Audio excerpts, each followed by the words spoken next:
And so we can speak to a large extent, not entirely, but to a large extent, we can speak in what we call non-sectarian, meaning terms that are simply real and common to everyone. And that's why he developed the theology of the body. He knew that we all have a body, right? So let's talk about the body. I mean, let's really talk about it. Together we're going to talk about it. We're going to move through it. We're going to see what it really says. You know, everything speaks a language. Example, what is this? Mug. Coffee mug, very good. And there's coffee in it. Could I pour a beer in here and drink beer out of it? See, the guys especially are kind of smirking. Yeah, I could, right? It wouldn't make it a beer mug though, right? Why? Because it says, by your total experience of it, it says coffee. It says something, a beverage like coffee. Beer needs something where the head can flow over it, you know, and it's cool, you can see the color and the coldness, you know. It needs something different. Now, we can all conclude by our experience of the two beverages. Let's drink coffee out of here. Now let's drink beer out of here. Which one had a better experience? Had a more honest, more thoroughly enjoyable experience? It would be drinking coffee out of here, right? Beer would be enjoyed better by drinking out of a beer mug, right? Glass. Did I say anything religious? But we both came to an objective truth by our experience of something, right? And the experience was of the physicality of it, its existence, its created existence. When experience in its totality brings you to an objective truth about it. This is a coffee mug. It can be no other. You can use it for other things. I can use it for a flower vase. I can use it as a weapon. I can use it to put paint in. I can use it for beer. I can use it for all kinds of things. But it will not make it anything other than a coffee mug. And your best experience of it will be being honest to what the language of its body is telling you. Now I said nothing religious, right? All you have to do now is take what I just did and apply it to our human bodies. That's a non-sectarian.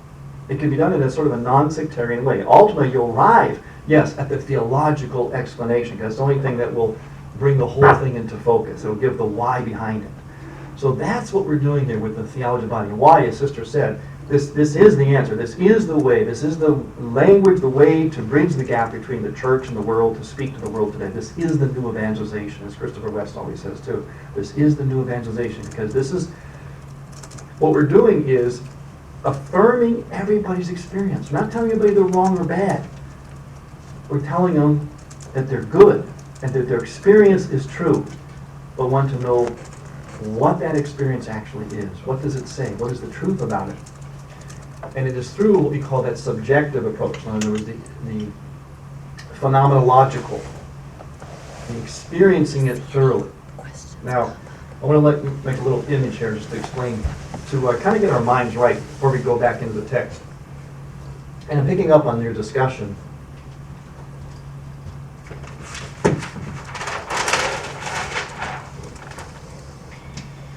there's only one reality we have to know in this life. Just one thing. The invisible is made visible through the physical. Okay, there's an invisible God, right? An invisible reality. It's indescribable, way beyond this, totally transcendent. And that invisible reality that we know as God made himself visible through the very thing he created. Okay, is that easy? Easy enough? Everything in life is an affirmation, an unfolding, or a participation in that one reality. You can go through all your books away. You don't need to know anything. Just that one reality. Invisible becomes visible through the physical. Every discipline of life, art, philosophy, science, math, everything is nothing more than an unfolding or a revealing of that one reality. Now, if that's the one reality, I talked about this in our very, very first session, guys. I'll have to make a little review to catch people up. we start out with that one reality here. Let's say God in heaven. This is the timeline of all the way, to the present, and of course it'll continue on. If you take that timeline, this one reality, since it's fundamental to everything, that's the one reality that through all time, even from before time, starting in heaven with Lucifer. What did Lucifer do? Who was Lucifer? Angel. Who was he? Angel. Yeah, and why did he fall? You know why he fell? He was envious that the invisible would become visible, primarily through a creature that would have something that he didn't have, a body. And that's something that he didn't have would one day be enthroned on the very throne of God. So even before time, the invisible becoming visible for the physical was going to have an enemy. And that would be the case through all time. All of reality is a struggle to preserve, unfold, participate in this reality, or to somehow stop it, destroy it, or dilute it. We call those things heresies. There were heresies in their church, weren't there? We have it even in the Garden of Eden. Devil comes to Eve and says, what? Did God really say this? Now come on, you can even. In denial of the invisible made visible through the physical. You have Christian heresies. You have especially the Manichaean heresy, 4th century. Basically, body bad, the physical world lesser, the spiritual world superior. A disintegration. The Christian heresies were all about the struggle between, wait a minute, how can God really become a human, physical? This is the problem that our Muslim friends have with Christianity. They cannot believe that this transcendent God, Allah, this great God, would lower himself and become what we are, the slime that we are. They can't accept that. You see, Islam is also one of these denials. Now, a spike in this process throughout history, these epochs, these eras of denial, heresies and so on, the big spike happened in the 16th century. And that's what that whole wonderful introduction of your book is about, with the scientific rationalist movement, which for the first time human beings could, in a way they couldn't before, control nature. So now what happened was we began to develop a worldview that saw more and more the denial of this invisible reality become visible through the physical. That the physical somehow was more and more debased, value-free, didn't have a real value to it. It could be controlled, manipulated, whatever. It was for us to control. And the mind, the rational, became exalted. Now, from the 16th century, going back to what some of you said about, because you were talking before we started here, the discussion was basically around the idea of how do people understand this? How do they get their minds right? Well, what happened now, here's the 16th century, here's us today.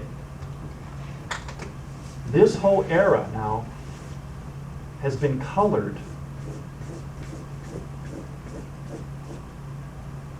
by this shift, this acceleration in the denial that the invisible has been made visible through the physical. In other words, we now enter into the non-sacramental age. And it's like this. It's as though when we're born as babies, we have this put on our eyes. Right? Let's say you're fitted with these glasses. And you wear them your whole life. And everybody does. Well, you would assume that this is, you're seeing, this is how reality is, right? Reality looks the way it looks through these glasses, right? Because that's the only reality you've known, and everybody wears them. Now, they're a bit dark, right? So you might, in the course of life, not see quite so well, so you might bang into something, right? You might injure yourself. You might injure somebody else. Now you think that that injury is part of normality, because this is the only vision you've had. Understand? Simple enough? Okay, this vision is this here. And we're all born into it. We're all born and raised in it, especially in the Western world. Now, John Paul II knew that this was the problem. So he said, what we want to do is take these off and put these on. And see life not only before here, but all the way before here. And that's what was meant by last time, our class last time, of going back to the beginning. Remember the Pharisees asked him, basically asked him, what are the rules? And he said, it's not about rules. It's about this one reality. What was meant from the beginning? What was meant from the beginning was to see the meaning of what it meant to be man and woman. To see it sacramentally. So what he did, what we're doing, what the theology body does, I call it this.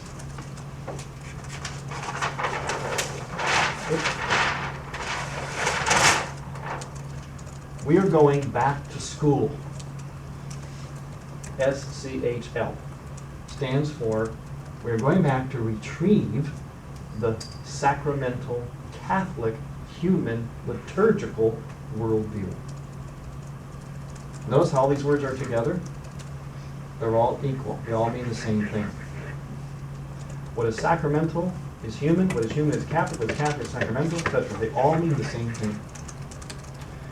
And as I mentioned before, your guide, I like to use 3 guide words for the understanding of the theology of the body. If you can keep these 3 words, you'll get through it and understand it. It's really about gift, honesty, and language. Being honest to the language of the body. And that language is the language of gift. That's John Paul II's whole message, his whole point. But not only, as we mentioned with the coffee cup, not only do our human bodies, but all creation speaks a language. All things are created. And the key is to first listen to this thing speak to us. What does it say about itself? That's number 1. The language of the body. This cup is a body, right? What is it telling us? Name something real easy. It's real obvious. See, the theology body is actually very, very simple. We make it complicated. What does this say? What is it telling us? Can you name anything about it? It's telling us it's open, right? It's cylindrical, right? Correct? Right. On and on and on, right? It's telling us. It's not telling us, oh, I'm a shaft. I'm a skinny shaft like this pointer, right? It's not saying that, right? The pointer's saying that about itself. The pointer's not saying, oh, I'm a round cylinder with an opening in it, right? Correct? Okay. So first thing to do is you listen to how it tells us about itself. And the second part is, be honest to it then. Be honest to its own language. Don't use it as a beer mug. Okay? Use it as a coffee cup. Because it has a gift for us. It can keep our coffee warm so we can enjoy it. Precisely because of its physical makeup. And it's trying to tell us that. Don't put cold beer in me. I don't work for that like that. I won't keep it cold. I'm not big enough for the foam to spill out over. Put something hot in me. I'm designed for hotness. Do that, and I'll be happy. You'll be happy. Everybody will be happy. We all want to be happy, right? Happiness comes from what's the thing say about itself? Be honest to that, because it has a gift to offer us.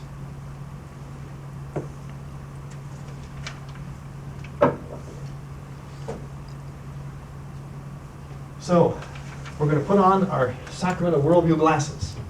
Go back to school. That's what we're doing here. And today, now, to get into the any questions or any comments on this so far? I was just wondering, when you said that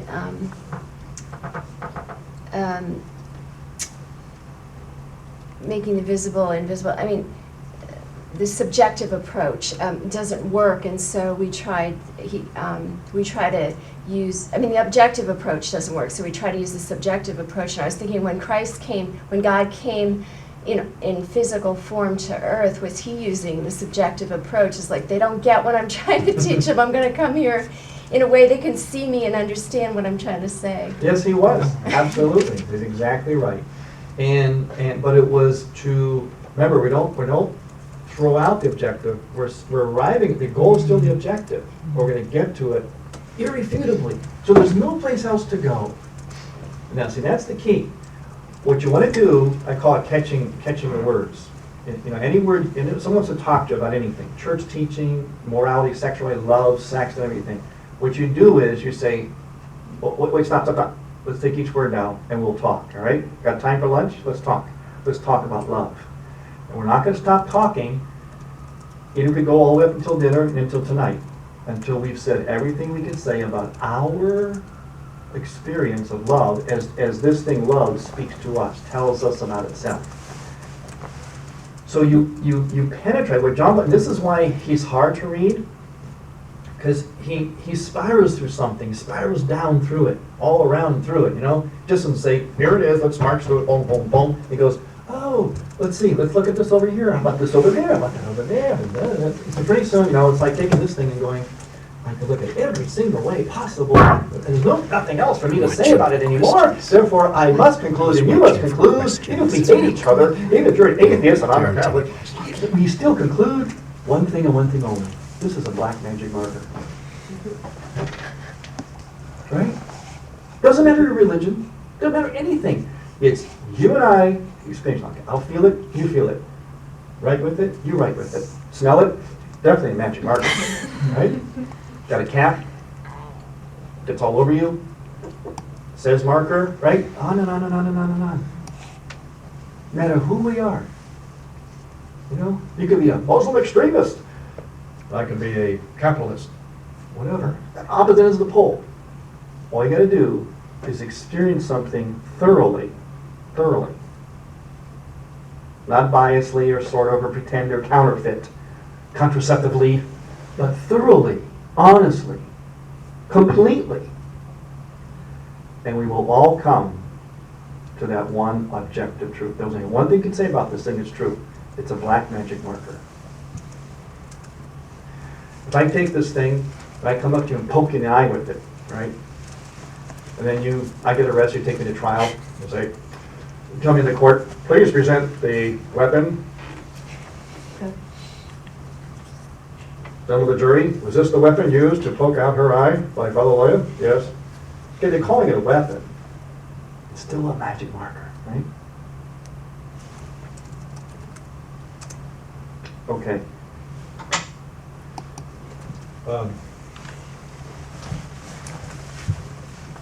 Oh yes, one more thing on this note, and we'll get into the text. You mentioned you're talking about the feminists. And you were on the right track about different worldview. It's basically like this. You have a sacramental worldview. Okay, we'll say back here. Let's go back here. When we have a sacramental worldview, here we lost it. All right. The difference is this: the sacramental worldview, which is what the theology of the body is trying to do, bases itself on sign, sacrament, or you can call it mystery, and symbol. Okay, that's a system. That's a system of understanding reality and truth, which belongs to the school, Catholic canon liturgical worldview. It is sign, sacrament, and symbol. This worldview does not use this. There's a different system here. That system uses things like what is utilitarian, what is useful, power and function. Now, this is when you're talking about, how to speak with, for instance, a feminist. As you're saying, they might look at this and say, well, this is just reinforcing what we're against. And no, it's completely opposite. The secular feminism, comes from this worldview. Therefore, it's going to be based on its creed, its virtues, its principles are going to be having to do with utilitarianism, power, function. That's how they'll define equality. Who's doing what? How useful are you? Do you have the same power as somebody else? All right? The church does not function on this. The Catholic sacramental worldview does not know this. You've got two completely parallel realities here that will never meet. What our goal here is to be able to show them that this holds what it is that they're really looking for, and not these things. This is a thing that liberates women. This is a thing that talks about the true value of women. This is a thing that will call men to treat women appropriately. Why? Because this is based on what is a woman? Yes. Do you explain what utilitarianism is? I have a question. Okay, utilitarianism it became a school of philosophy, but utilitarianism basically means whatever is useful is whatever's pragmatic and useful is what's valuable. Everything is like for instance, the contraceptive worldview, for instance. You don't want to get pregnant, right? You have potential to be pregnant. Well, get rid of the potential to be pregnant. See, it's very pragmatic, very utilitarian. It has to do with using, very practical, pragmatic. Utilitarian worldview is based upon using something. Basically, using something for a purpose.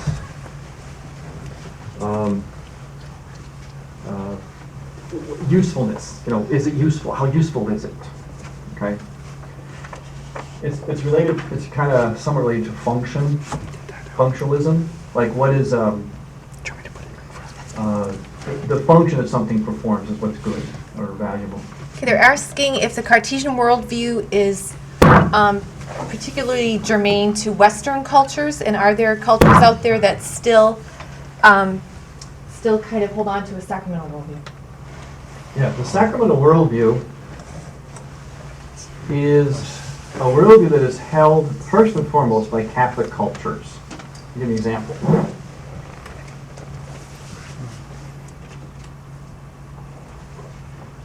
How many of you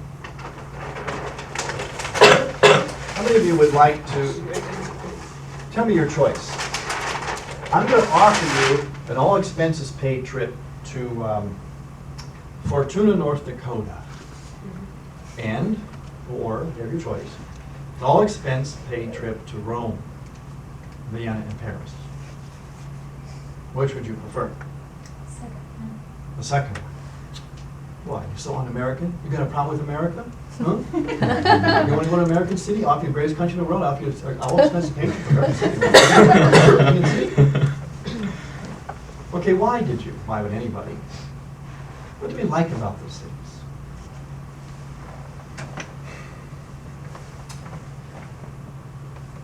Ever been to those cities? Okay, you should go. When I first went to Rome, and that's where I heard John Paul live talk about theology body. When I first went to Rome, I was a young guy at seminary, and I remember my first weekend in Rome. I wanted to go out and see what the city was like. So we began to walk the streets of Rome. And being an American boy, it's my first time there. I'm learning about the culture. And everybody is walking around the city. And it's just loaded with people walking. I didn't know where they were going. There must be a rock star in town, concert. That's how it would be in America. There's a crowd, something's happening, right?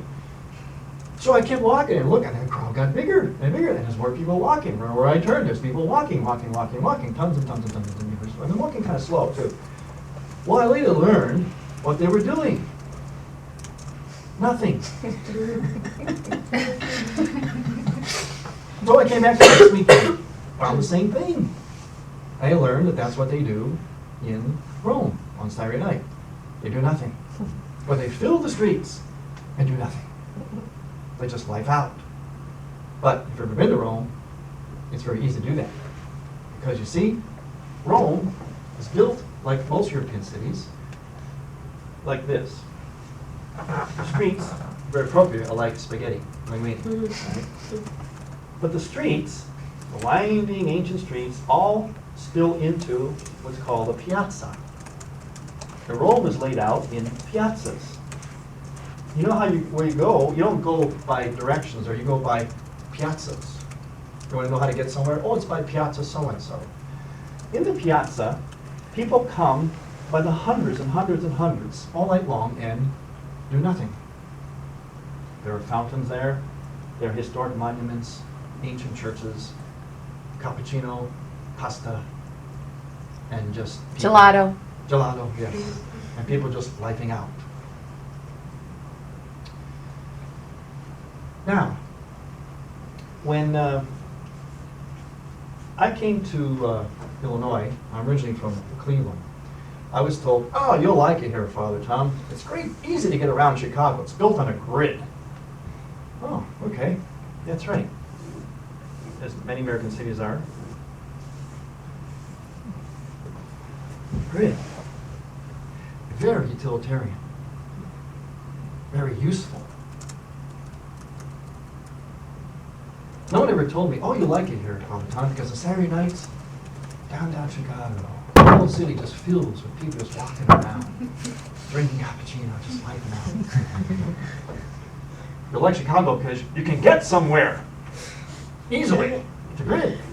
You get somewhere. There's a purpose, a function. It's very utilitarian. Now you know what utilitarian means? What's the difference between these two? Why do we love this one? Why would we prefer this over Fortuna, North Dakota? Because you see, this, with all its romance and antiquity and charm and timelessness, was built on a Catholic ethos. This was built on a non-Catholic ethos, a Protestant ethos, a non-sacramental. Very useful, very useful. But do people go to intersections to life out? Where do you go to life out? Here, what does this look like to you? Hint, something that you see at Mass. Huh? A Eucharist. All of Europe, and all the things we love about Europe, the timelessness, the charm, the cappuccino, the pasta, is so because it was built on a Catholic ethos. Couldn't you say that ancient cultures were similar, perhaps, that didn't have, Just Catholic? getting to that, exactly. You asked me, like, what one would have Catholic ethos, Catholic, or the sacramental worldview, rather. The answer is those who had a Catholic culture, number one, and secondly, as you said, some of the ancient ones and some of the primitive ones. Because a lot of the primitive ones, like in Africa, a lot of the tribal, are actually more Eucharistic in their soul than this.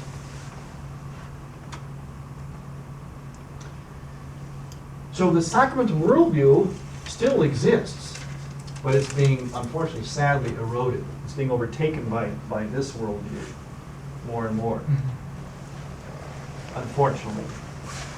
But it's still there. And where you had this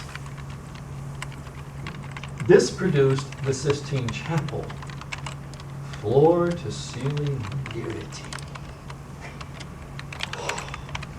We celebrate the Eucharist over that.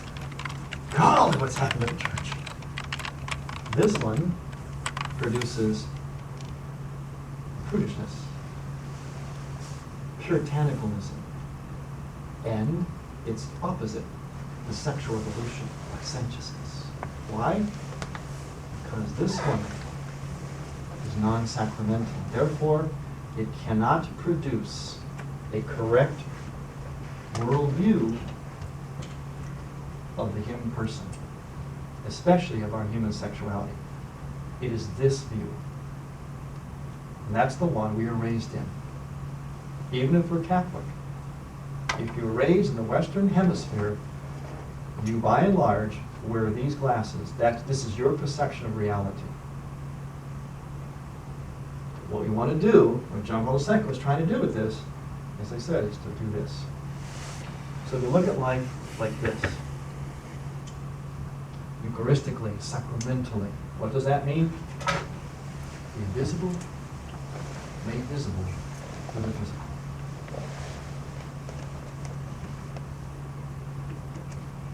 And that comes to its fullness, its apex, in the human person. We talked about a coffee cup. We can talk about animals, we can talk about plants, a chair, all in the same way. But as we graduate, we come to the highest level, and that is, of course, the human person. And that's why to understand the theology of the body is the answer to all of life's questions. Because you understand that, in the pinnacle, you understand the entire created order.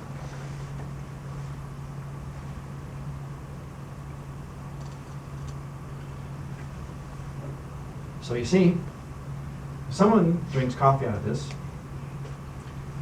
you could assume that they have a good understanding of their human sexuality. If they drink beer out of it, you have to conclude they have some problems.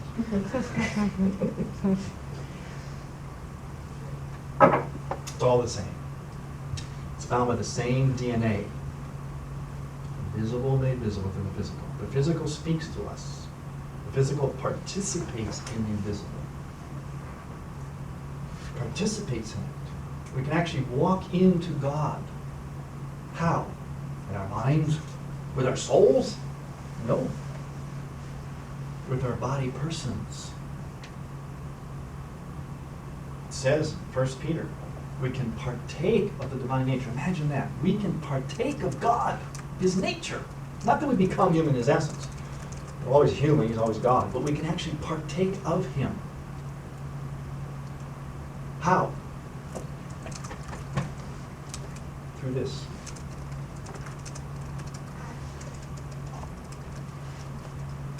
Through all of creation.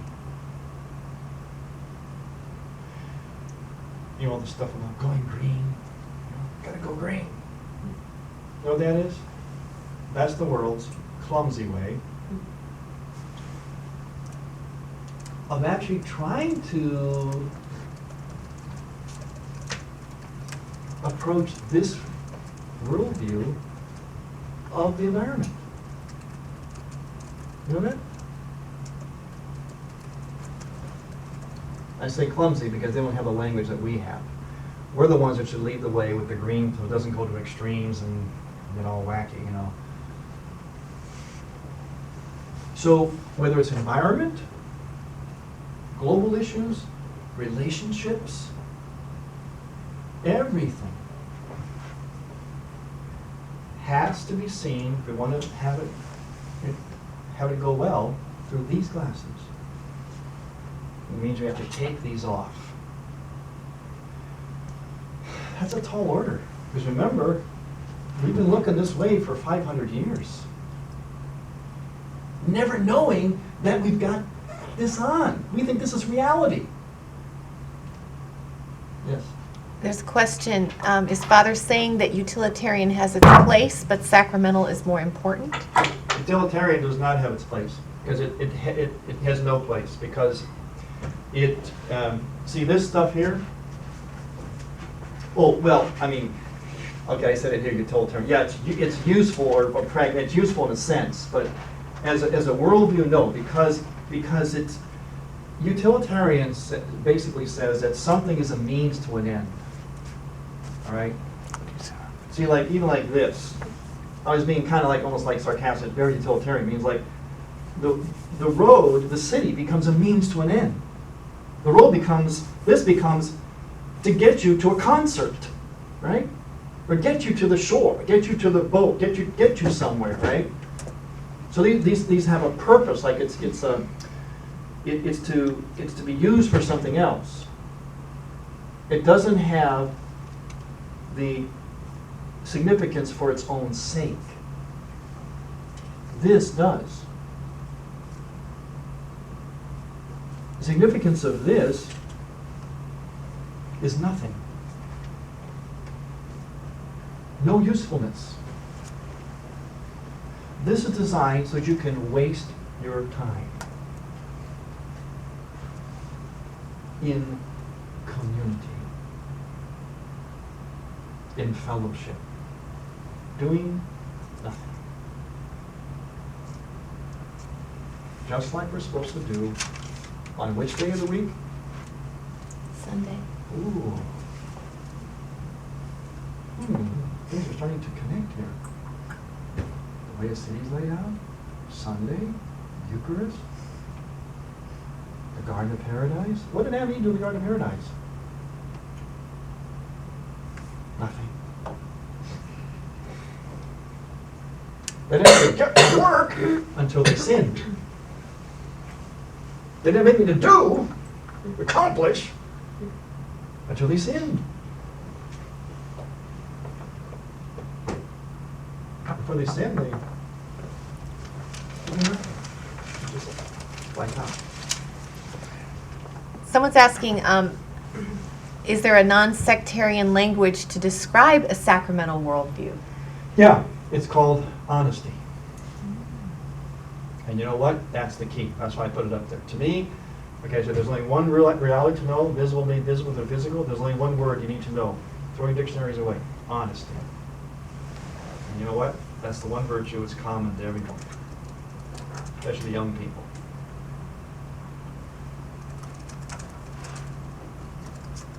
Being honest to what something is the sacramental worldview.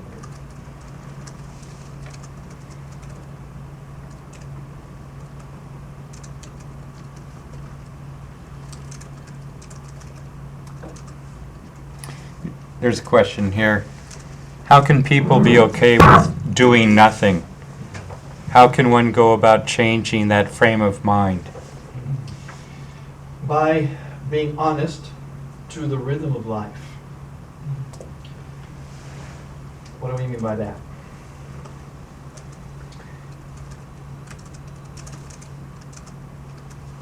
How do human beings function? What are our needs, legitimate needs? Right? Mm-hmm. What else? Sleep. Sleep, good. Shelter. Shelter. Huh? Water. Okay, what else? We have physical needs, emotional, intellectual, psychological, right? Now, what are those needs? You know, the body will tell you, it's the language of the body, will tell you, and fulfill those needs. Meaning, the body needs leisure. The mind needs leisure. It needs contemplation. It needs to just life out. What is the hallmark of two people who truly love each other? What is it that they do that makes no sense at all, especially teenagers? When they're on the phone or texting. Sorry, I'm dating myself. No more phone texting. For hours and hours and hours and hours. If you ask them what they're doing, what would they say? Nothing. It's called carefree timelessness. It's one of the things I have to consistently remind married couples to do when they come to me with their so-called marriage problems. You've got to have carefree time. Remember you used to do that? When you were so madly in love and devil may care and cast it to the wind, and that's what made you want to stay with each other for the rest of your lives? Remember that? Why is it that the day after your wedding, you threw it away? And you come to me because you're miserable. Carefree timelessness. Lifing out. You know when we used to do that? We were children. Wonderment. Wonderment. In a word, we have to become, and this is what John Paul II was, this is who he reached into, the mystics. We have to become mystical.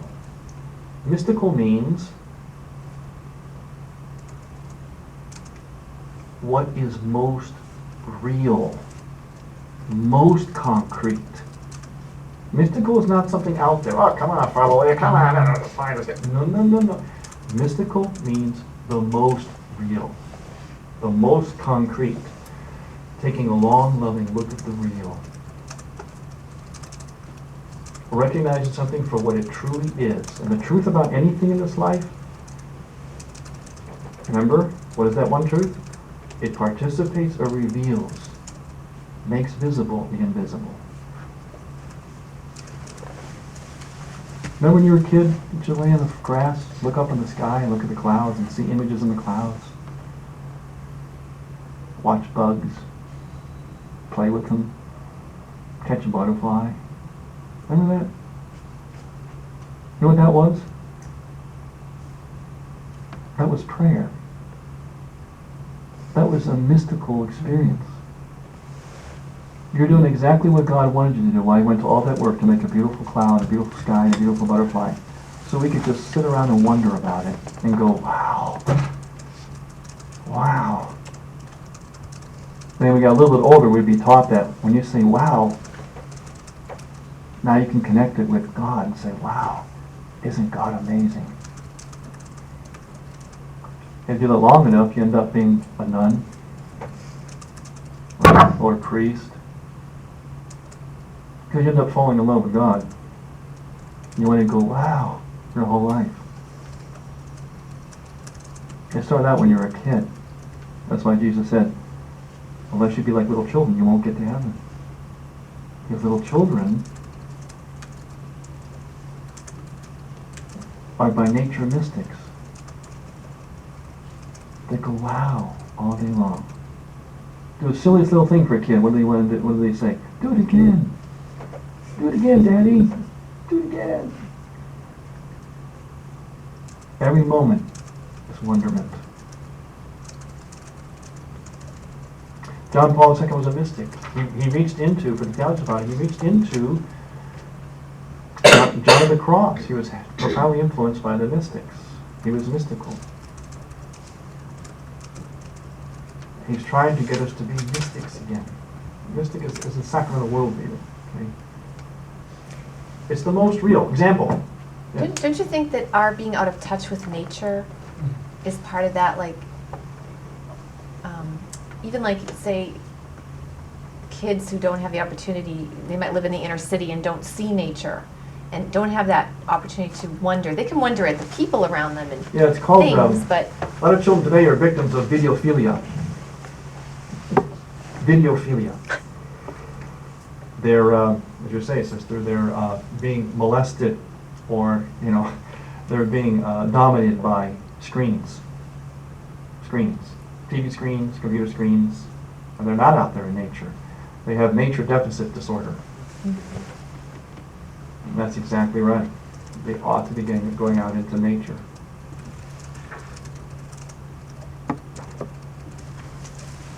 See, wonderment.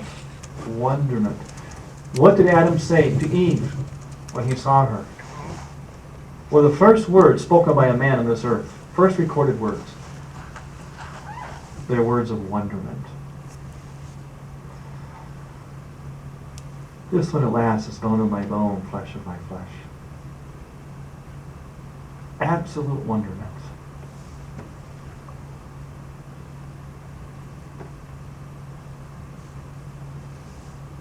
And the Theology of the Body will teach men how to regain that wonderment, to understand that wonderment about womanhood, and to see women as they really are.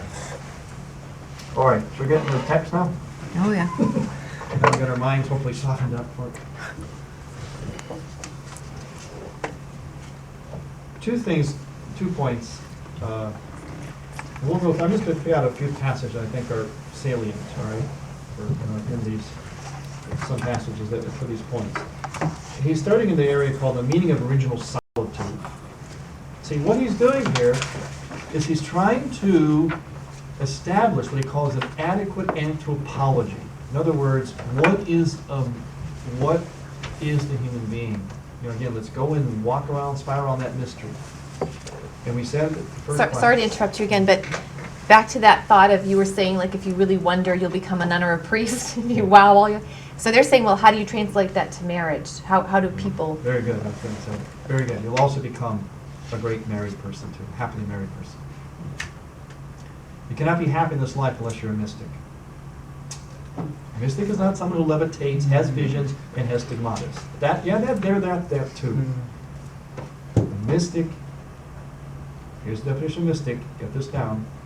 A mystic is simply a normal human being.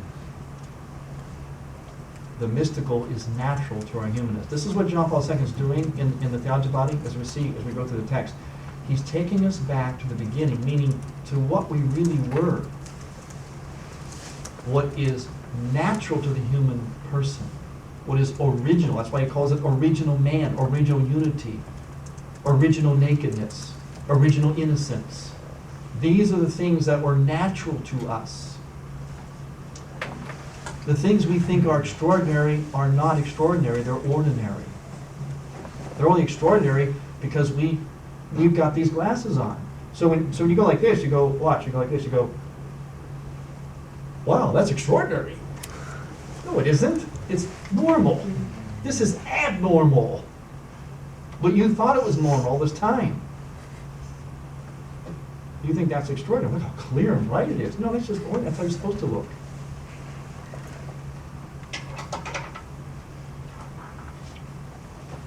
Okay, on one, the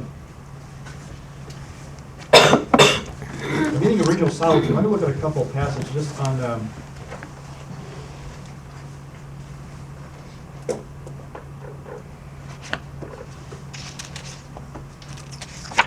page 147, the second paragraph there.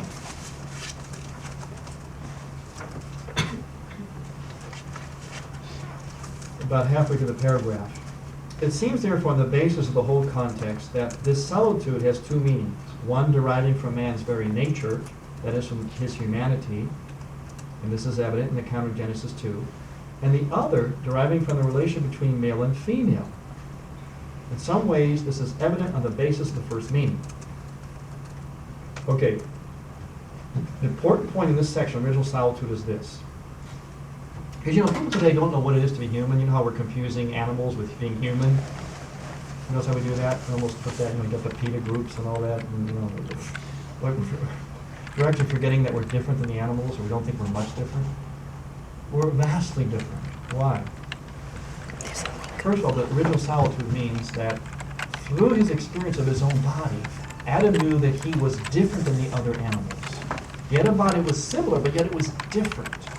He could do human things precisely because he had a human body.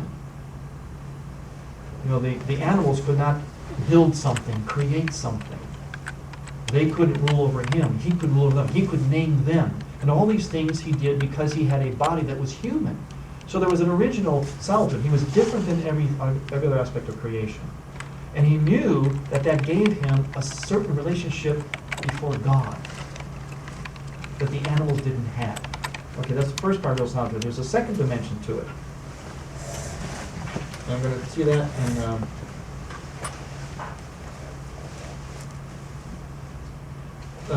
let's see, let's look at okay, the bottom of page 151. Bottom of page 151, and about 2/3 down the paragraph in the italicized letters there. Man is alone, that is to say that through his own humanity, through what he is at the same time set into a unique, exclusive, and unrepeatable relationship with God himself. The anthropological definition contained in the Yahweh's text in its own way approaches the theological definition of man that we find in the first creation. Let us make man our image and our likeness. Okay, that reaffirms the first point, that he has a relationship with God and he knows is special. Now let's look at, now we're going to look at the second reason that of what, the second reason for this idea of original solitude.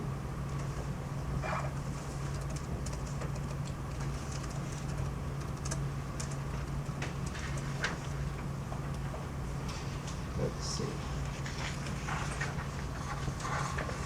let's go to page, let's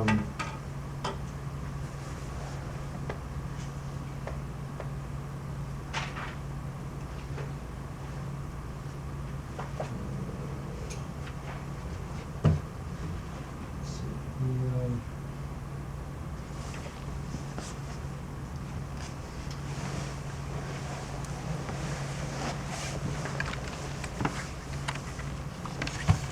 let's look at page one.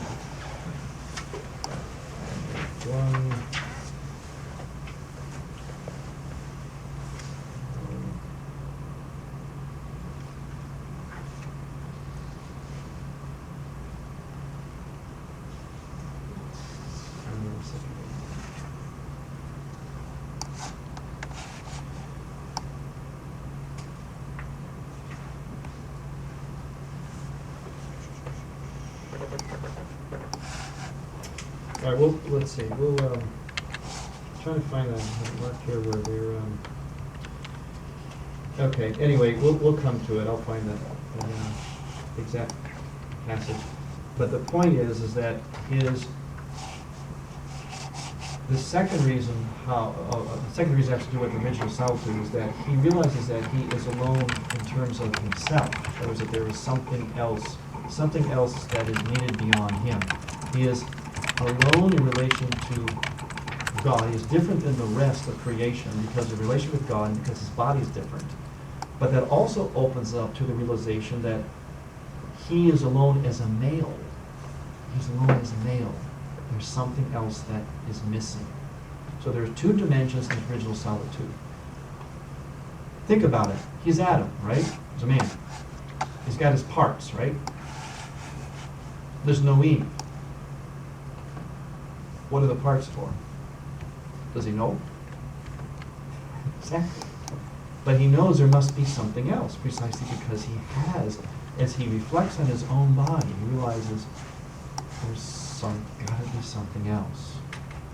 Do you think there were male and female animals that sort of gave him that idea too, or?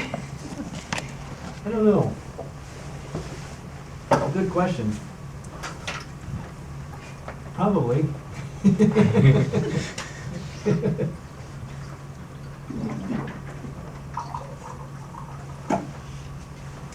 Okay. So now we'll go into original unity. This is where it kind of will illustrate the second point that I was looking for.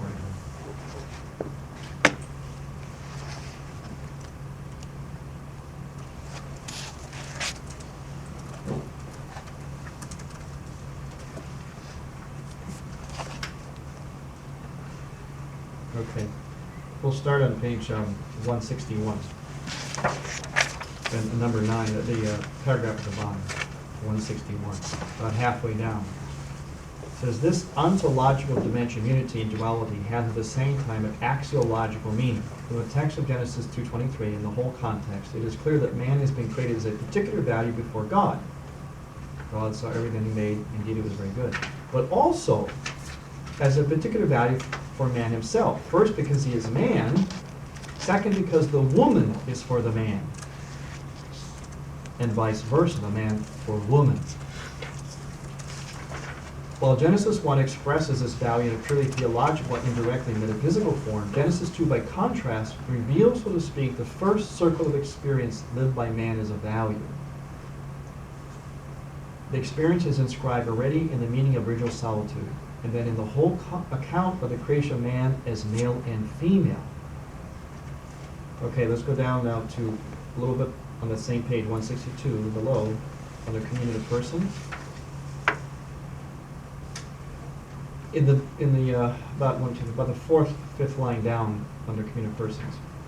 In the biblical account, solitude is a way that leads to the unity that we can define, following Vatican II, as communio personarum.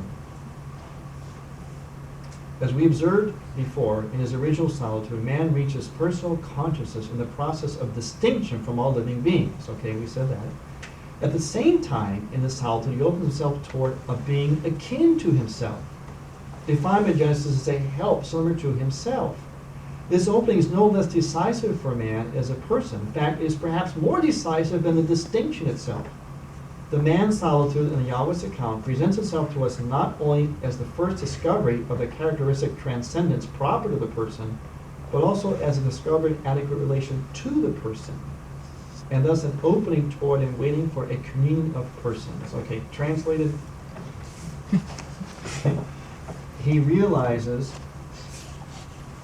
with the advent of Eve and with their reflection, their subjective experience of their own bodies, that they are designed to become a community of persons.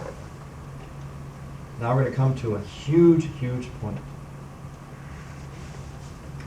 I'm going to read two passages from the next page, 163. I'm going to show you an icon. This is about halfway down the first paragraph on page 163. In addition, the community of persons could form itself only on the basis of a double solitude of man and woman, or as an encounter in their distinction from the world of living beings, which gave to both the possibility of being and existing in a particular reciprocity. Okay, so he sees that they're both different from the animals, but that they also have a kind of a reciprocity towards one another. Now go down to the very bottom, about the fifth line from the bottom. This is the big, big point.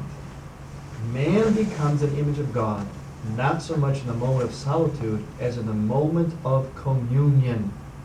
He is, in fact, from the beginning, not only an image in which the solitude of one person, capital P, who rules the world, mirrors itself, but also in essentially the image of an inscrutable divine communion of persons. That is one of the most important passages in this whole book. A little icon and demonstrate that.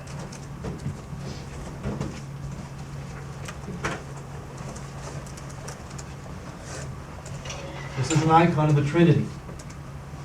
This is an icon, not those images on your computer screen. They stole that word from us.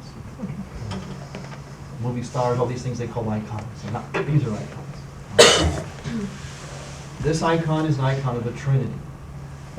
It's the great theology of the body icon. Three angels which visited Abraham, Genesis chapter 18.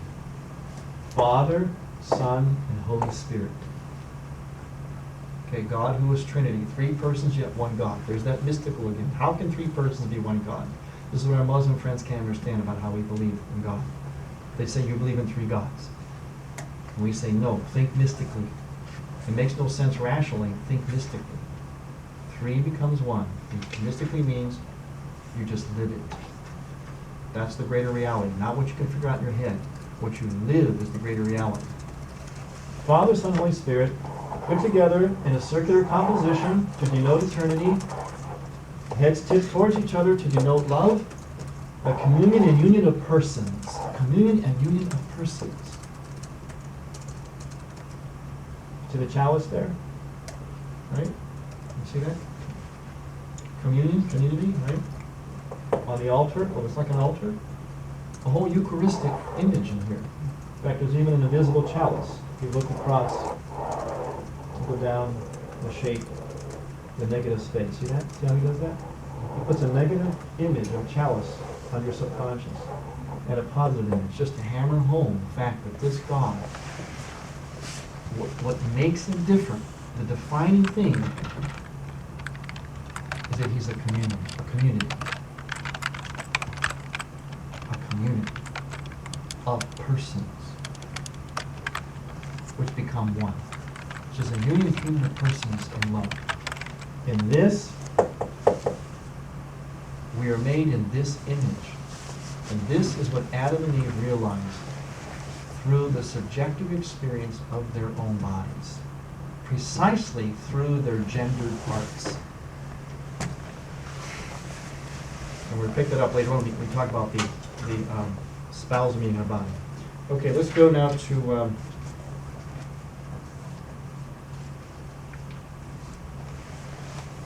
on page 164, the next page at the top. Great paragraph there. In this way, the second account could also prepare for understanding the Trinitarian concept of the image of God. even if image appears only in the first account. This is obviously not without significance for the theology of the body, but constitutes perhaps the deepest theological aspect of everything one can say about man. In the mystery of creation, on the basis of the original and constitutive solitude of his being, man has been endowed with a deep unity between what is humanly and through the body male in him, and what is equally humanly and through the body female in him. On all of this, right from the beginning, the blessing of fruitfulness descended, linked with human procreation.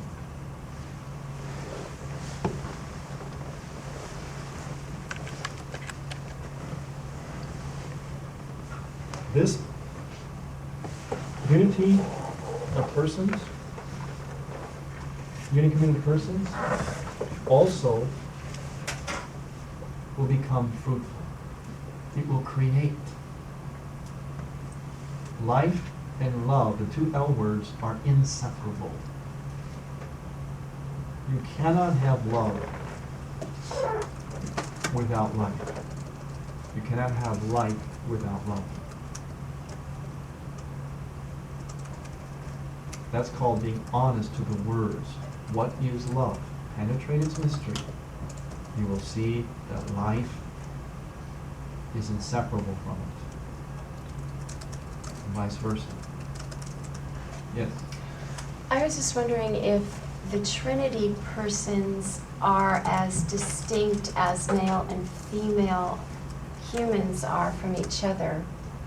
Yes, they are absolutely distinct.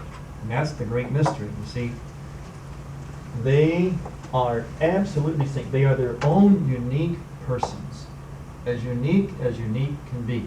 Right? Unique meaning in and of themselves. They never confuse their identities, even though they become one. And therein lies, right here,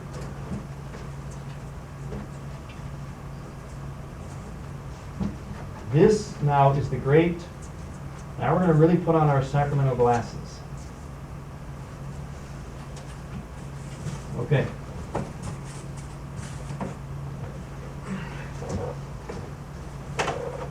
Can you see that? Trinity? All right? That's God, right? God that we believe in, right? Unique community of persons that were made in this image and likeness. Now, we're going to look right smack at the center of God. Right into the interior life of the Trinity. The interior life of the Trinity. What are we going to see? Can you read that? That's where this comes from. That's where it belongs. This is a participation in this. Now, what we've done with our non-sacramental worldview is this. We've taken this, put it down here. Now, we have neither an accurate concept of this, God, nor a context for this. And that's why this gets abused. What the theology of the body does, it says this belongs here. How do we know that? You mentioned about the great point. Distinct, the Father, the Son, and the Holy Spirit are never, they call it in theology, they never are confused. Their nature is never confused. They're united, but yet always distinct. What happens between a husband and wife in the one flesh union, the marital act? The two become one, right? They strive to become one, to melt into each other, yet they never lose their identity, their individual identity. The marital union is a participation in an earthly way, in a very limited, powerful, yet of course limited. There's a microcosm of this mystery of individuals becoming one, a union, yet not losing their individuality in the process. That's what makes that act so powerful. Why everybody wants it. Why we're obsessed with it. You know, TV commercials, styles, billboards, golly, why? Why? Nobody asks why. You have to learn how to ask why. Because unless you know why, you don't know how. Why is it? Because it's an imitation, it's a participation in its own limited microcosm way, yet powerful way, of this, of God. Of course it's great. Of course it's powerful. See, now we come to new evangelization. Now the church can say to Howard Stern, "You're right. Sex is great, man. Sex is really great." The problem is, Howard, you don't know why it is. We do. Now we'll tell you why, and you'll have a better experience of sex. But we sure agree on this. We are in lockstep, man. You and I are like this when it comes to how great sex is. Golly, there's no denying that, Howard. I am glad you're into sex, buddy. Oh, you and me right there. So just hold on to that, Howard. You're not all bad. I'm a priest. Don't worry. I'm not shaking my finger. You bad, naughty, dirty guy.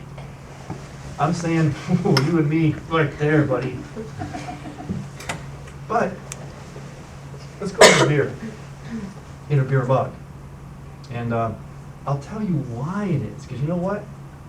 You're going to have better sex. Listen to me, priest. I'll tell you how better sex.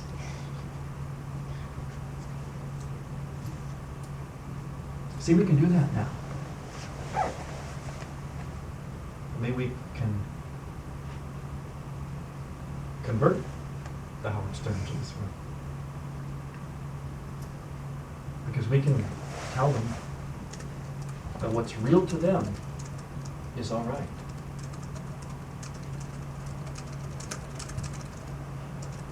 But we can tell them how to be really honest about it.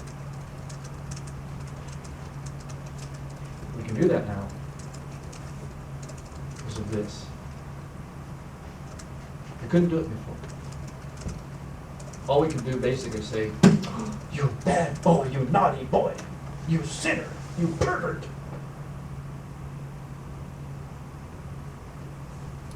And it's because what's dishonest hurts? I mean, Yes, exactly. Called the H zone. That's my H zone. You enter the H zone. I call it, it works like this.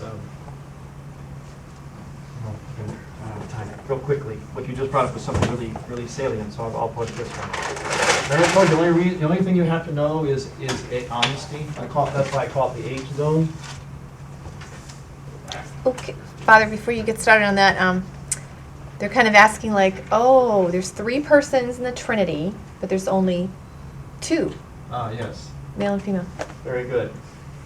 Okay, the Trinity is one way of presenting the Trinity. We can only do it by some analogies and so on, because you can't understand it totally. John Paul II, some theological ways to present the Trinity in terms of analogy is like a family. One way, it's a metaphor, it's an image. It's not what it actually is. No one can say exactly what the Trinity is, and you can't, in its essence, we're just not capable. We strive and come close and so on in our human reasoning, but the truth is, face it, God, that mystery is way beyond us. But we look for analogies. So one is the analogy like a family. The Holy Spirit is sometimes seen as, can be explained as the love between the Father and the Son. The love that sort of spirates, emerges out of the love between Father and the Father, between the Father and the Son. Trinity, remember, they're all equal, but that's one way of explaining it. So that gives us a model of a family, like father, son, mother, father, and child. Now, it's not a perfect analogy because we think of child as like somehow lesser, but that's not what we're trying to say. We're trying to say that the child is the expression, the personification, the incarnation, the living incarnation of the love of the mother and father. So it's to think of it more laterally rather than father, kid, like parent, kid. It's more like lateral. Like think of it, it's like my pointer here,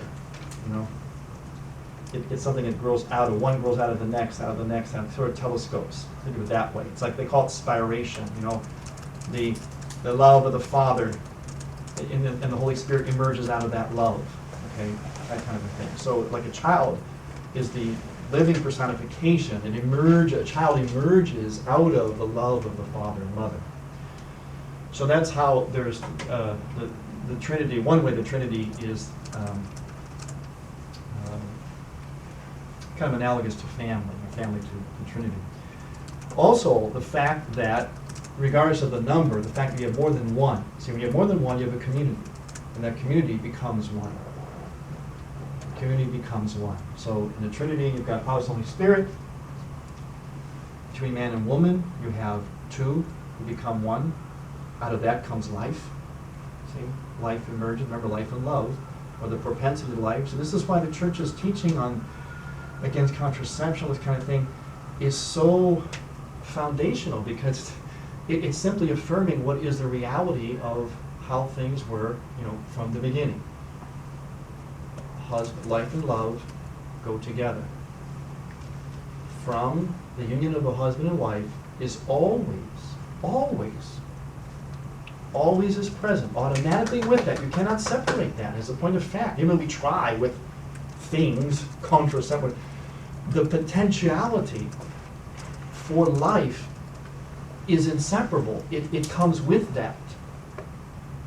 You can try to stop it or whatever, but you cannot stop the potentiality of it. It's always there. So the life and love are always there. So life that emerges or potentially emerges from the love between husband and wife, this is what reflects the Trinity. Remember, life, two L's, always go together, life and love. And you have that same communion in the body of Christ, the church, and everything, so it's sort of like just keeps going. Ah, very good. You're getting it. See, you got your mystical glasses on, see?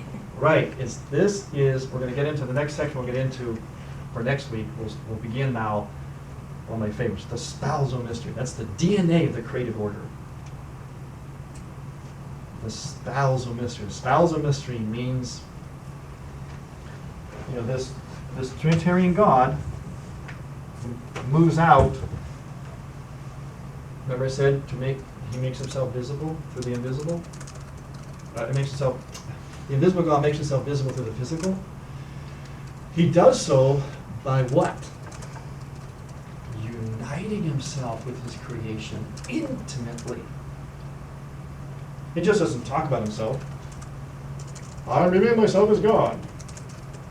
Well, he did that too. He didn't stop there. You know, he gave the 10 Commandments. You know, he spoke to Abraham. You know, but he entered into relationship, and little by little, he would make that relationship more and more intimate until the ultimate mystical marriage of God and his creation, which happened on the cross, which is a whole world we'll get into.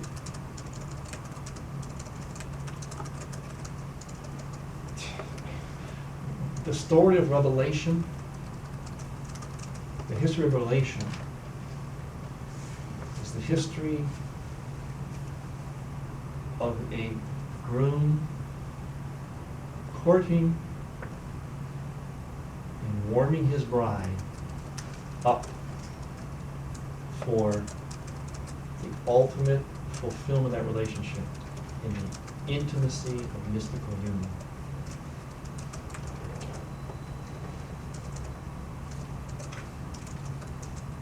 So the spousal mystery, that action of a love that initiates, it comes out from itself and is received. And then, remember that word reciprocity we read? Very important word for John Paul's second theology, reciprocity. Very important word. He calls it the reciprocal circuit of reciprocity. The initiating love moves outward, is received, and then is reciprocated back. That's the circuit. That is the DNA of the whole created order. We have now cracked the code of all creation. John Paul II cracked the code. He got into what is the code of the whole created order. And it is the spousal mystery. It is the sun shining light in the moon. It receives that light, becomes beautiful, and sends it back.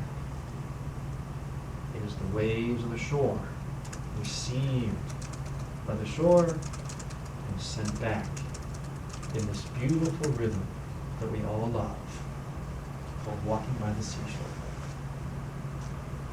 It is the initiating love of God, Father, to his bride, his creation, which is filled and imbued with his love, becomes beautiful and fruitful, and sends the love back.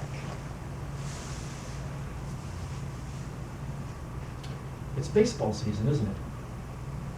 Right?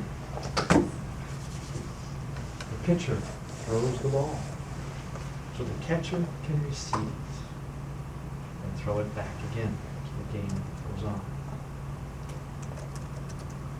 What if there's only a pitcher? The game will last one pitch, right?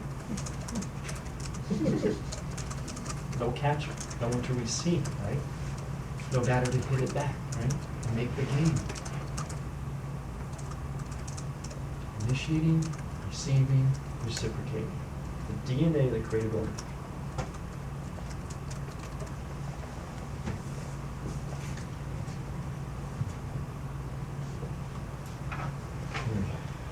Let's go to, we'll finish up here real quick.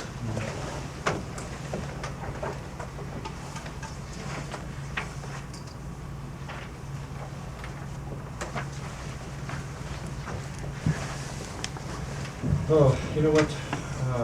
I'm going to not go any more into the text right now because the things I want to get into are very, very meaty. They're just really, really deep.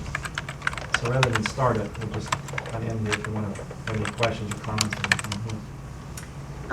You know, this idea of original solitude sounds kind of lonely, you know, like, and you're thinking like God created man and then he's lonely.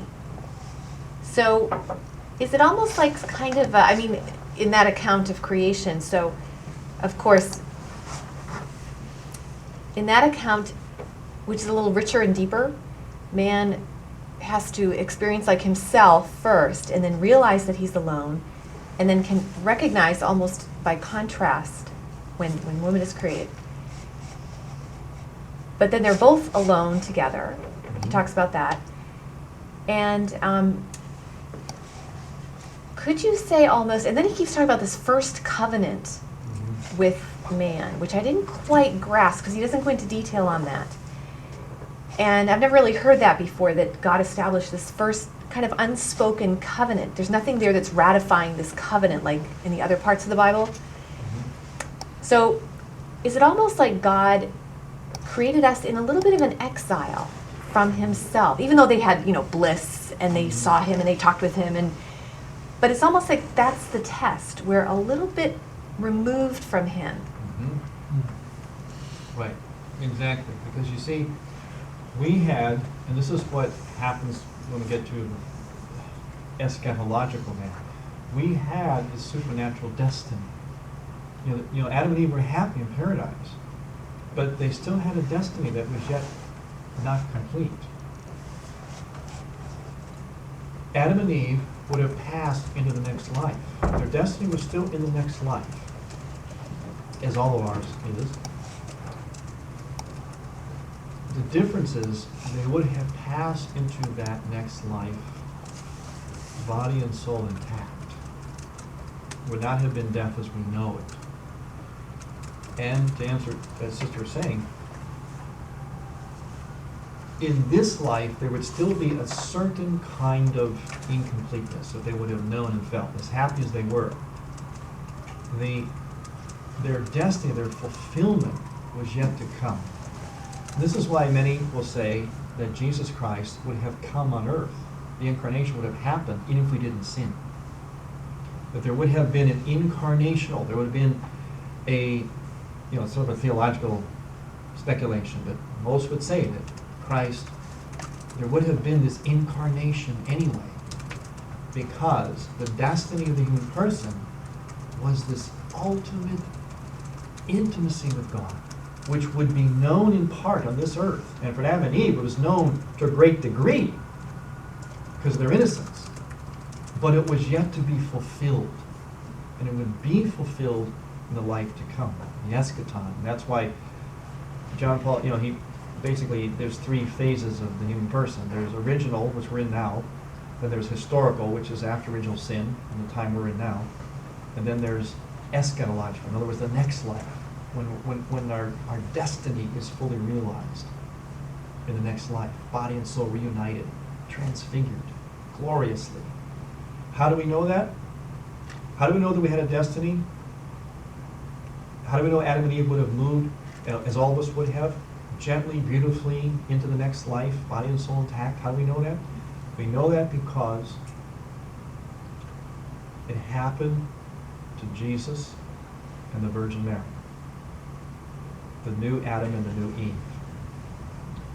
In other words, in Mary and in Christ, we see Adam and Eve, and then some, as it were. We see the human person, but taken even beyond. That's why Augustine calls it, oh, happy fault, meaning that because we sinned, Christ comes, the incarnation occurs, and he's going to take us. Now he's not just going to restore us to original man. That would be that would have been nice enough. But he's going to take us even beyond that. He's going to take us to our ultimate destiny. And we see that in the fact that the Virgin Mary went body and soul into heaven, as did Christ when he resurrected and ascended. His body and soul reunited into heaven. They were the archetype of man and woman, but of the new man and woman. So we have proof positive from them that Adam and Eve and we had a supernatural destiny from the beginning, which would only be realized in the next life. As Peter Kreeft said,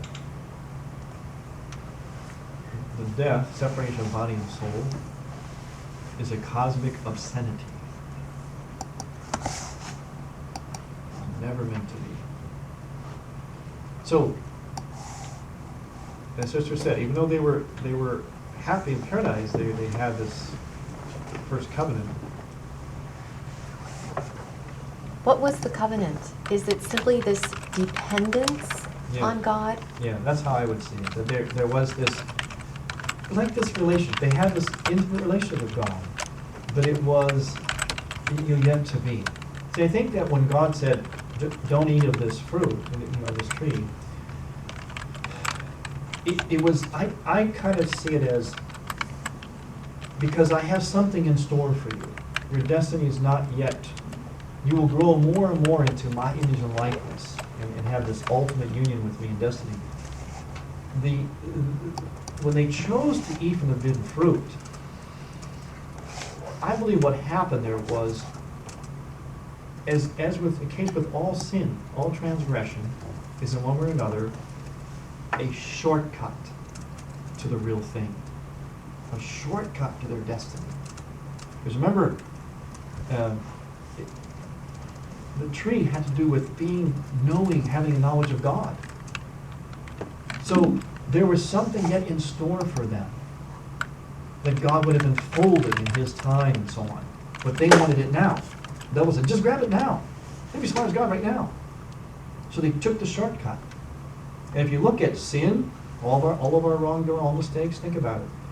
It's always, in one way or another, a shortcut to what we really, really want deep inside. And we want that participation in God, in the Trinity. We want that union. We want that intimacy, which is where we find happiness.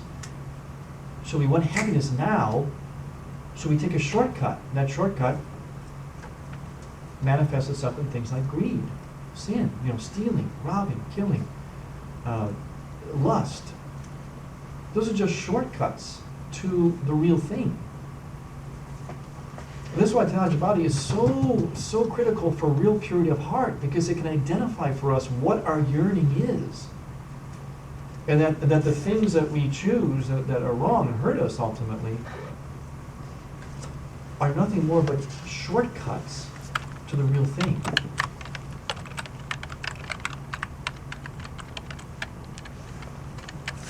They said online, America is a country of shortcuts. It is. Why? Because pragmatic, utilitarian, yeah, just whatever expedient, you know? Yeah. Yes. Shortcuts. Back to your city house so you get there quick. Have a half-hour lunch, not a 2-hour siesta.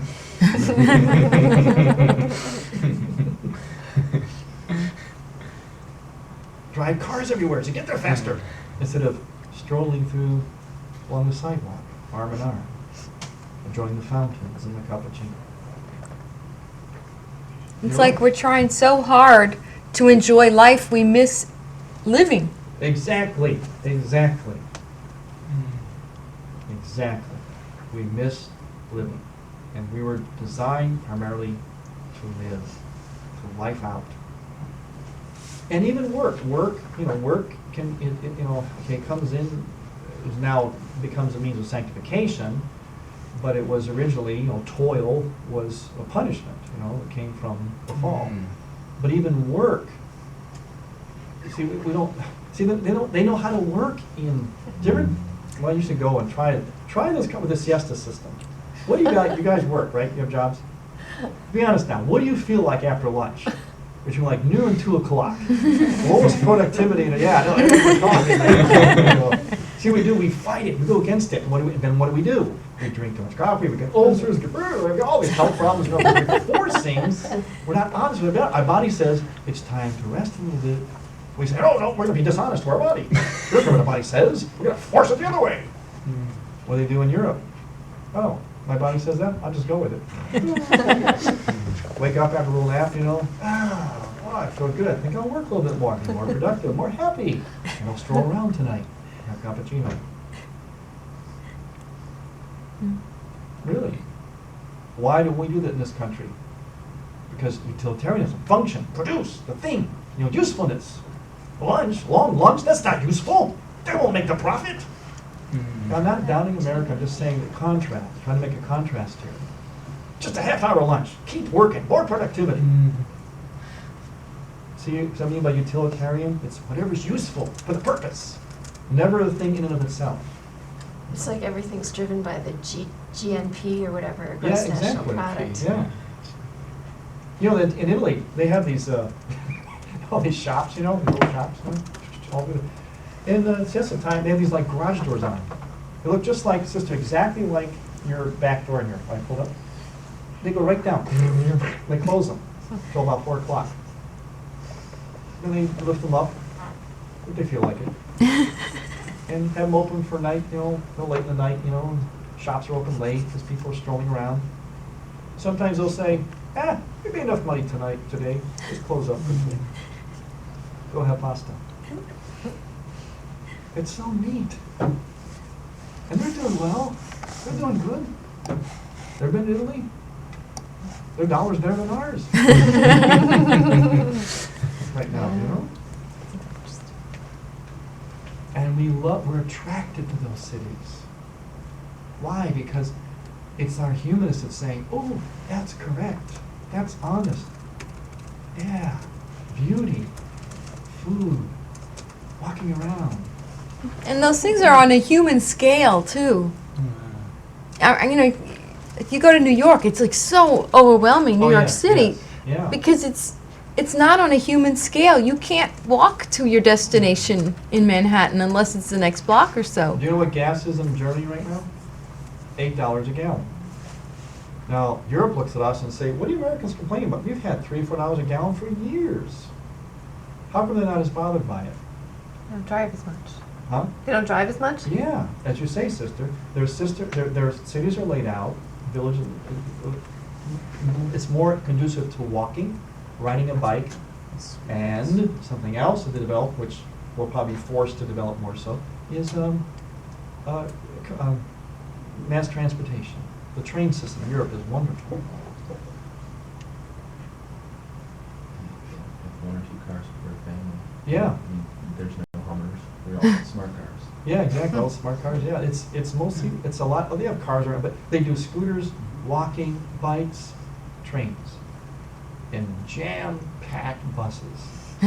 I mean, jam-packed. And so they don't have as much need.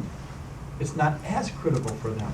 They still need it, and it's it's a relative hardship, but not like here. You drive, people drive 1 hour to work, right? Easily here, right? You go to Europe, driving 1 hour means going to the next country. That's like going on a vacation. They can't imagine. I had last couple summers, I hosted seminarians from Slovakia.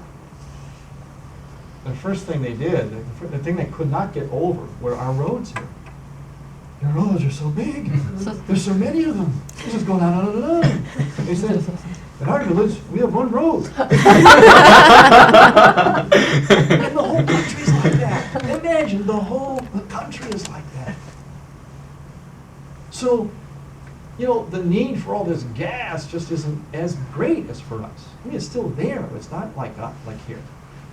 So they don't have to work as hard to make the money to buy the gas, Right. to drive the distances, Exactly. so they can actually live in their own town. Yeah, exactly. And And you know what? This Live. whole gas thing and all that, I always look for how God will work through things and produce good out of it. Maybe it's going to force America to kind of get that way a little bit. I'm not saying that we're a really big country. I'm not saying we have to cookie cutter ourselves like Europe. But we may have to modify in ways that we might find are going to actually be more human, more conducive.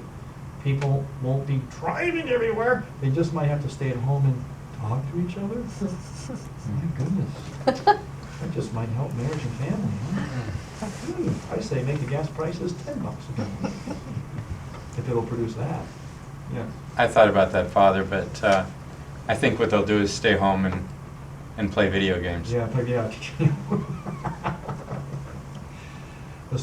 well, there's also the possibility of staying home and making more babies, which we need. Could be a lot of good things from that. Maybe people start moving back towards the cities again. Maybe the cities could be rejuvenated where they went downhill, neighborhoods and stuff. You never know. These are possibilities that could happen that we'll be forced to move into, which would actually be good things.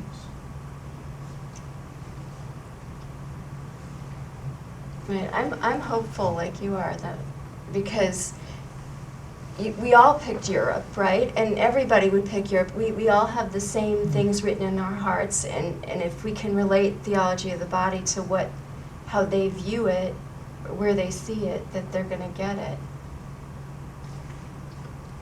Yeah, who came up with theology of the body? A European pope. Who was very in touch with nature. Yes. Mountain climbing and Yep. kayaking. Mhm. He's very in touch with the human drama, human condition, sexuality, and he was a man after my own heart. He was in the arts. He was a man of the arts. He was in theater. He was a playwright and an actor. That's why when I heard him, see, my background is art. All right. Now in art, this is really an artist's vision. In art, you see life. What makes an artist, you see what other people don't see. And you want to impart that to them because you find it so overpoweringly beautiful and you want to share it. That's why artists get, because people don't see it. And they do. And it's the vision of God. Well, when I heard John Paul talk, and I read his stuff, he was hitting me in my artist soul. Things that I had to keep quiet to myself because I know that most people wouldn't understand. When I heard him, he was on my frequency. I couldn't believe it. But then I learned, he was an artist. No wonder. He was a poet. He was a playwright. He was an actor. Because I heard this, I thought, how could, I go to St. Peter's Square, I hear him with my cappuccino, listening to him. Pope is talking about sex. Never heard Pope talk about sex like this. So I come back next week. He's still talking about sex. He's still talking about sex. After a couple of years, he's still talking about sex every week. I thought, this is marvelous. And I discovered why. Because he was an artist. Among many things. A mystic. I thought to myself, wow. He's saying what I would be afraid to say. Because no people would understand. Did the people in the audience get it then, do you think? No. And, and not even me entirely. Because, it takes a while for this to, again, the process really, is this what he's really saying? What is he really saying? Wow, it's like that, But then certain things, I'll never forget that day. I stood there in St. Peter's Square and I heard him say, I think it was October 10th, 1981. Even if this is what I knew, that he was going to turn the earth on its axis when I heard this.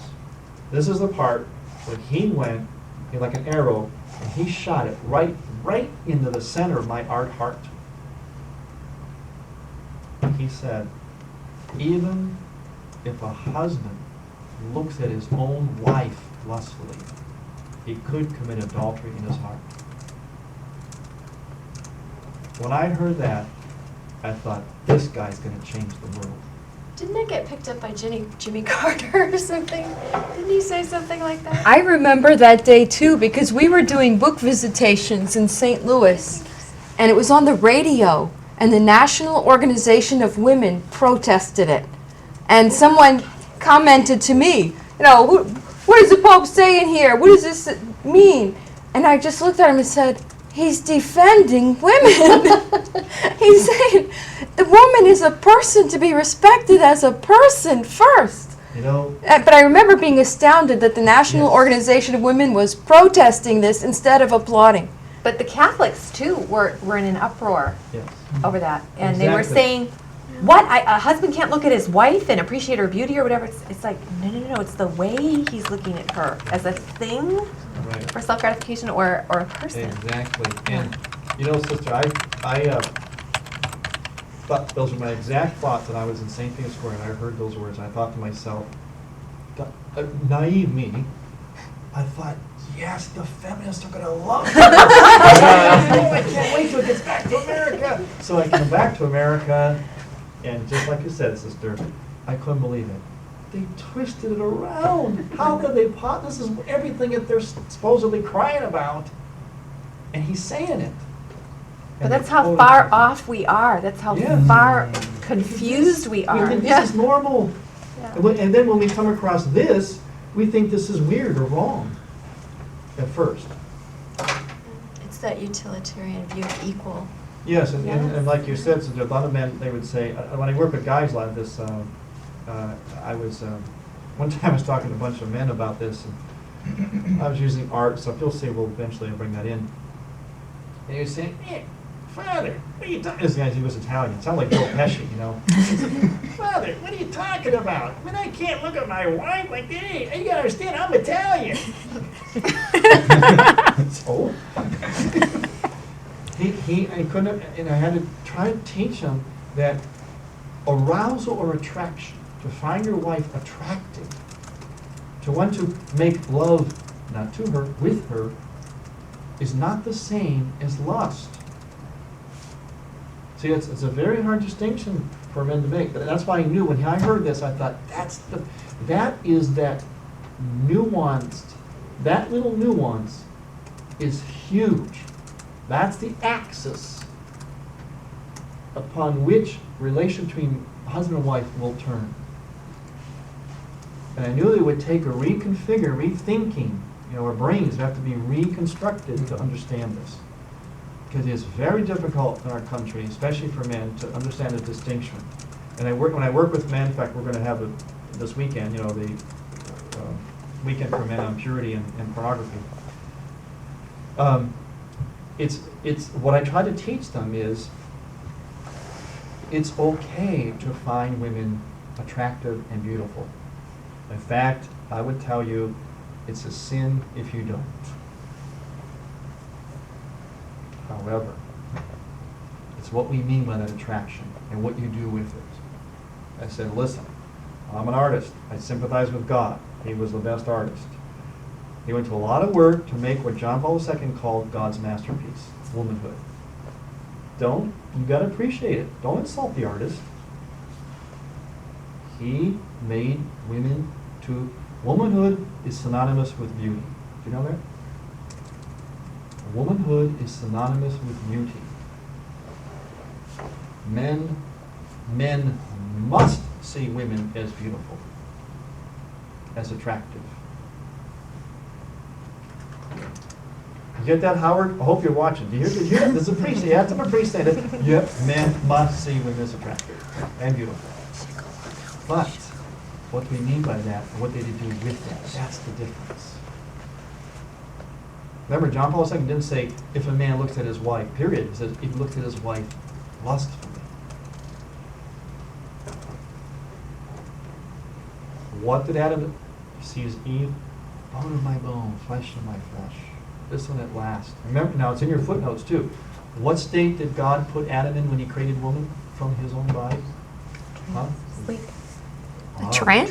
Trance, and kick it up one more notch. Something more poetic. Entranced? Ecstasy. Ecstasy. Yes, ecstasy. Ecstasy. Ecstasy. Not a depression. You didn't put man in depression, then made woman. You put him into an ecstasy. Ecstatic means out of the body, out of. And when he woke up, he became a poet. Actually, it was prayer. The first words uttered by a human being, by a man on this earth, were actually the words of a priest. They were priestly words. He saw Eve sacramentally, and he responded sacramentally. The first words were like liturgy. He saw and exclaimed, "This one at last is Lord of my own flesh of my flesh."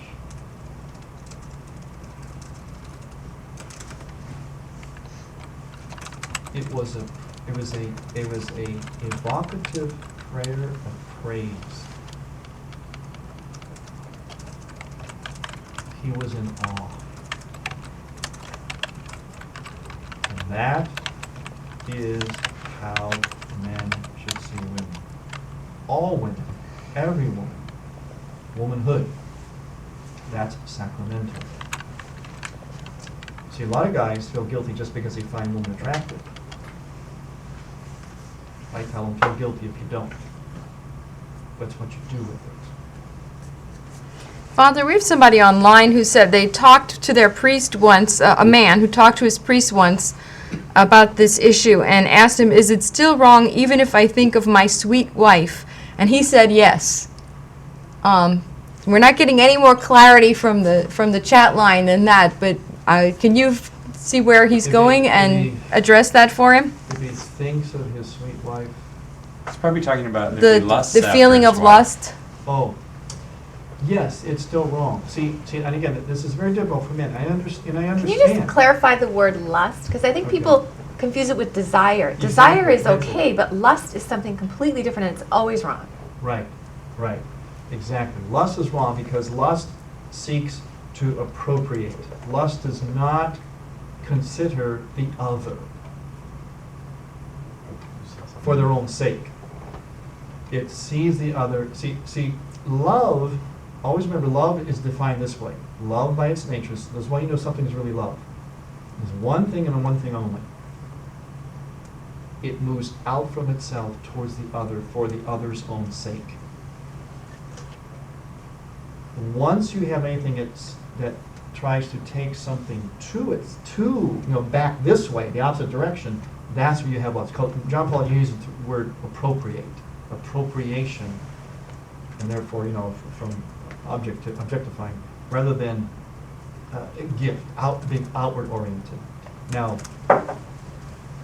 desire, yes, to desire her, that goes along with attractiveness, arousal, desire, that's all good, but it has to be purified for a desire that takes into consideration her as a person and her response. Okay? Believe it or not, see again, this is where, wow, see, we have to realize, people, I have to say it, but I have to. A lot of what we know as even Catholic ethos is not Catholic. Most men were told, the attitude is that basically, even priests on a pastoral level, especially in the good old days of the church, pre-Vatican II, basically you were taught, the attitude was that marriage was legalized licentiousness. In other words, you hold off, and when you get married, well, then it's just, you can have it all. That's why you get married.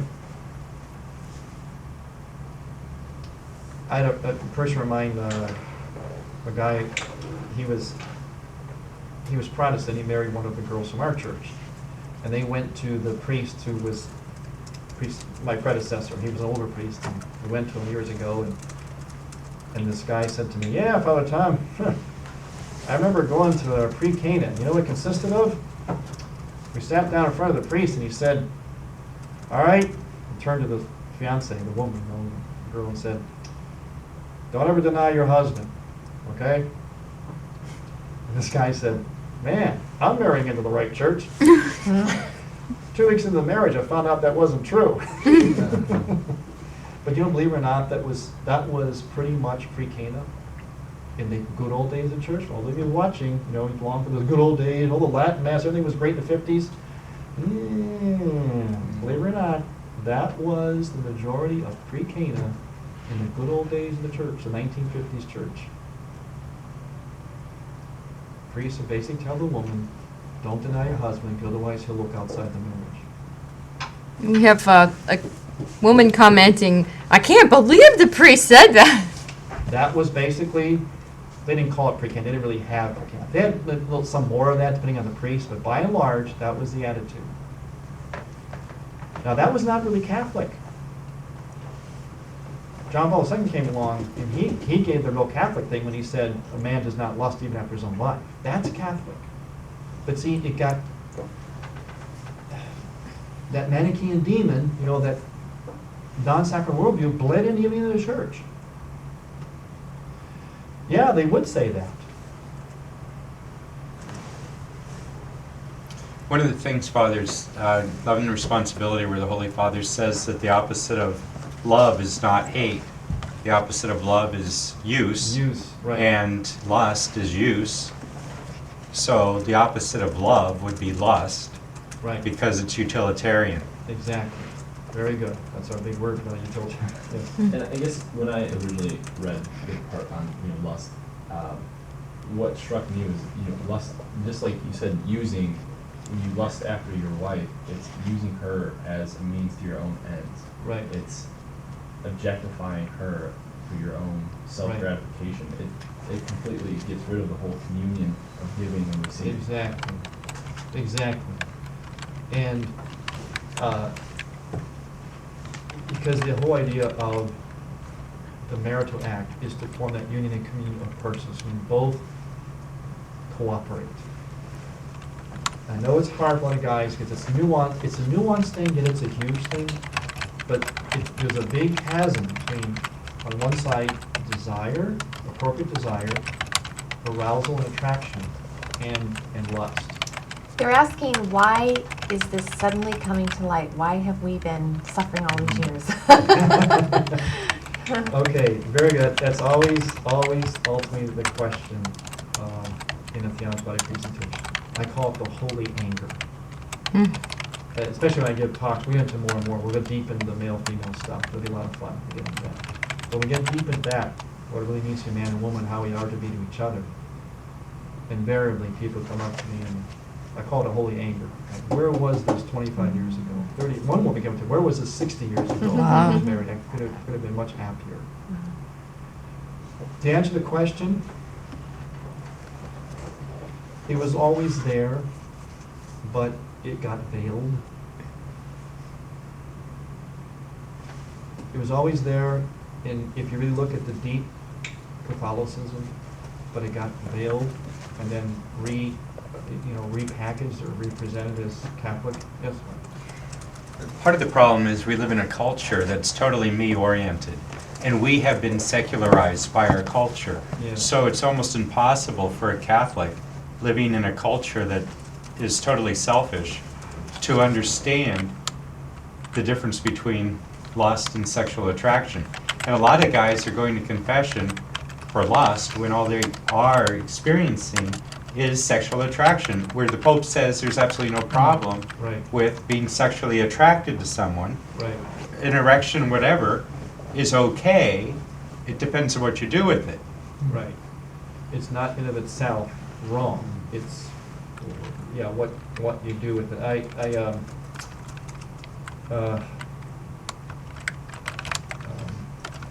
It's Satan. That's why. Yes, it Right? is. I mean, Yes, ultimately. it is Satan. Yeah, because remember what I said at the beginning today. This is why I brought this out. It's always, you have to answer their question. Where is it? Yeah, it's always this. Remember, there's always going to be an attack against. Going to always try to be veiled, right? Because that is the reality that will make us happy and holy. Holy and happy. Is to see life sacramentally. So it got even into the church. So, sorry, so a lot of people have to go and they want to know what Oh. page to read up to. Okay. We're going over time here. Okay, I'm going to pick up and finish this next time because we got some really meaty passages. But let's read up to Chapter 2, 225? What's that? 225, chapter 2? Yeah, that's good. 225. Okay, up to Yeah. chapter 2. Yeah, you're starting to become more advanced, so you can get through this quicker. You're getting your We'll mind just speed right along. reconfigured and softened up for this. Remember, the theology of the body, like all truth, here's how you know it's true. It's simple. It's actually simple. It may not be easy to get through all this, but it's, when you think about it, it's just very simple. Remember this. Remember how simple this was? There's a beer or a coffee mug.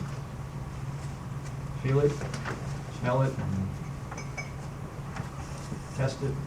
It's a coffee mug. That's simple, isn't it? That's what theology of the body is. God is simple. Complexity comes in from sin. Fragmentation, complexity, that's sin. God is simple. Remember, Adam and Eve had a simple life. It got complicated after sin.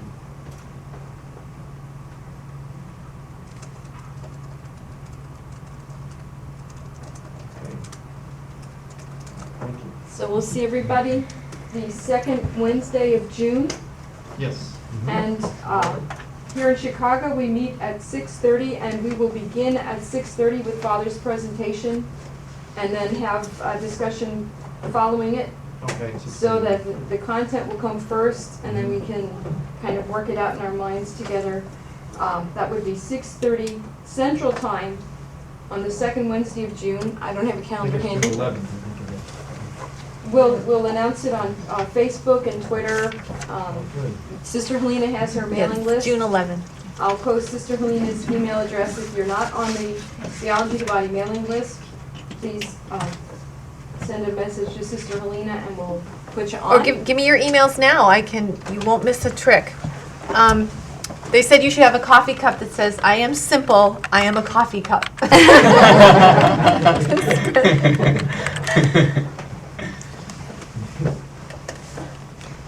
Thank you, Father. Thank you, everybody, for coming. Yay.